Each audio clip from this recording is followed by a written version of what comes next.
You go to donate your blood. After donating your blood, they give you a loaf of bread and also soda or maybe juice. And they are not healthy. So we have people thinking that they're giving you that to boost your blood or to create new cells in your body, to boost your blood and create new blood for you. No, that's totally not exactly what usually happens there, because they are not meant for that. One thing you have to understand is before you get to a point where you're now donating blood, you have that thing now inserted in your vein and you're pumping out blood, we have screenings that you usually do. You are screened whether you have diabetes, you have other conditions. No, by the time I'm inserting that thing in your vein, we already know that you are normal, you are good, you are healthy. Let's now start from here. Your body, in a normal human adult, will contain from 4.5 liters of blood all the way to 7. Just that a normal average adult will have blood ranging in that, just around that point. So we usually say that human beings will have 5 liters of blood. Now, you're donating around 450 ml. So that's close to half a liter. So half a liter of blood, you're giving that to someone else who really deserve that blood. Very important. That's a noble thing to do. Just go, and by the way, if you're watching me and you've never donated blood, just go donate blood. You're going to save so many lives. Anyway, now you get to a point where now we have removed that blood from you. If you have been to a transfusion center, if you come and you find me in that transfusion center, I'm the one who's doing that, I'm the one who's monitoring that, I'm drawing blood from you. The first thing that I actually do is to make sure that after drawing that blood, if the pint is now full, I close everything, I remove the needle from you. The first thing is you'll have to stay in that position for quite a time. I'll just leave you in that bed and leave you there for some few minutes, like 10 minutes, for your body to now get used to the new volume. Now you see, you have the mechanism that was used to, let's say, 5 liters of blood, and now you have 4.5 liters of blood. That would be something that would be very significant in you, and I'll have to give your body time to accustom to that. Your heart will have to adjust to accommodate the new volume. Your kidneys will have to overwork to reducing the amount of water that's going out of your body to maintain that volume and to expand that volume in your body so that it goes back to normal. So we have systems. You'll have to sit down there and wait.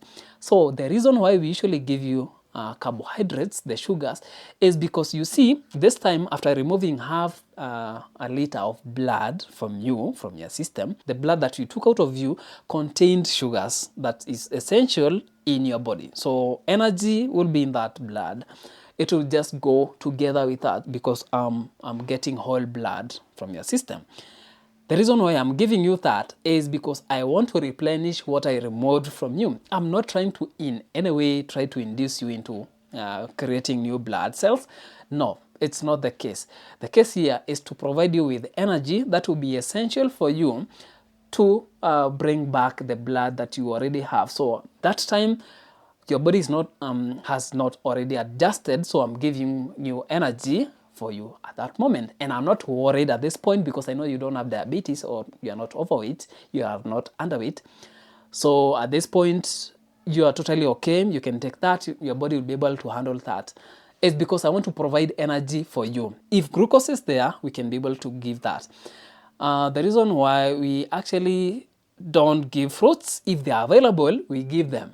They are very good because they are healthy in as much as they are adding sugar to you, which is very essential. They're also giving you vitamins and other minerals that will be good for your health. So if I can get fruits, the better, but that's not always tenable because let's say you have one whole year, you are in a blood transfusion center. You don't have fixed days when you're doing a blood transfusion. So you'll have to have patience at this particular point. Maybe you have, today you have patients, tomorrow you have others. So keeping fruits for all of them all the way up to and the way they are perishable, it's not a tenable thing. So usually, actually, the fruits will have less sugar content, and I want to give them a little bit more of that sugar. So if I don't have glucose, I'll give them something like a juice or maybe a soda and a bread. Bread will give some more, a little bit, okay, they are not complex, but they are a little bit harder to get than the juice that I've given.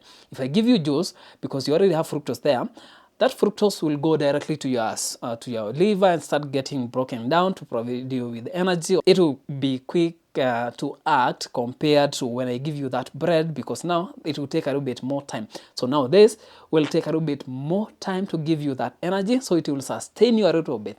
And I usually encourage someone after transfusion, if you go, or not transfusion, after blood donation, go take a very heavy meal containing carbohydrates, and also start taking things that will boost your ions in your body, the liver and all the cereals, anything that will provide you with energy and also ions at the same time. Go take that. I highly encourage that. And also, we usually discourage people donating blood when they are hungry, because that time the blood, the sugar in their blood is already low because they're hungry. So if I have a liter from them, have a liter of that blood from them, I'm also depriving them of the resources that they do require. So we usually encourage someone, if you're coming to donate blood, make sure you've taken a very good heavy meal and then go donate that blood. So by the time, maybe if I get that from you, you're still okay, because you still have reserves with you. So you have enough to take you through the day. So that's why we usually give people that, not because you want them to produce blood to replace the one that they gave out. No, that's not the case. The case here is purely to give them energy that will sustain them. I've seen people who are big, they are huge, they are muscular, falling down. They'll just collapse after donating their blood because their body cannot be able to handle that. Maybe they were hungry. So I decided to remove that 1 pint of blood from them, and that reduced the amount of glucose they have. Maybe they lied to me that they have already taken that meal, so they just only want to come here, donate blood, and go get some food out there. If I would know that you've not taken meals, I will not, even if your body is so healthy, I'm not going to take any blood from you until you go take a meal, and then you come back an hour later or 2 hours, because that glucose is very important for you. If I take out as much of that and you still require that, you might end up fainting, you might end up falling, get to a coma, all of that. So take a lot of carbohydrates when you're coming, heavy meals when you're coming to donate your blood. If you are overweight, I wouldn't recommend you to come and donate your blood. First of all, work on your health and then come.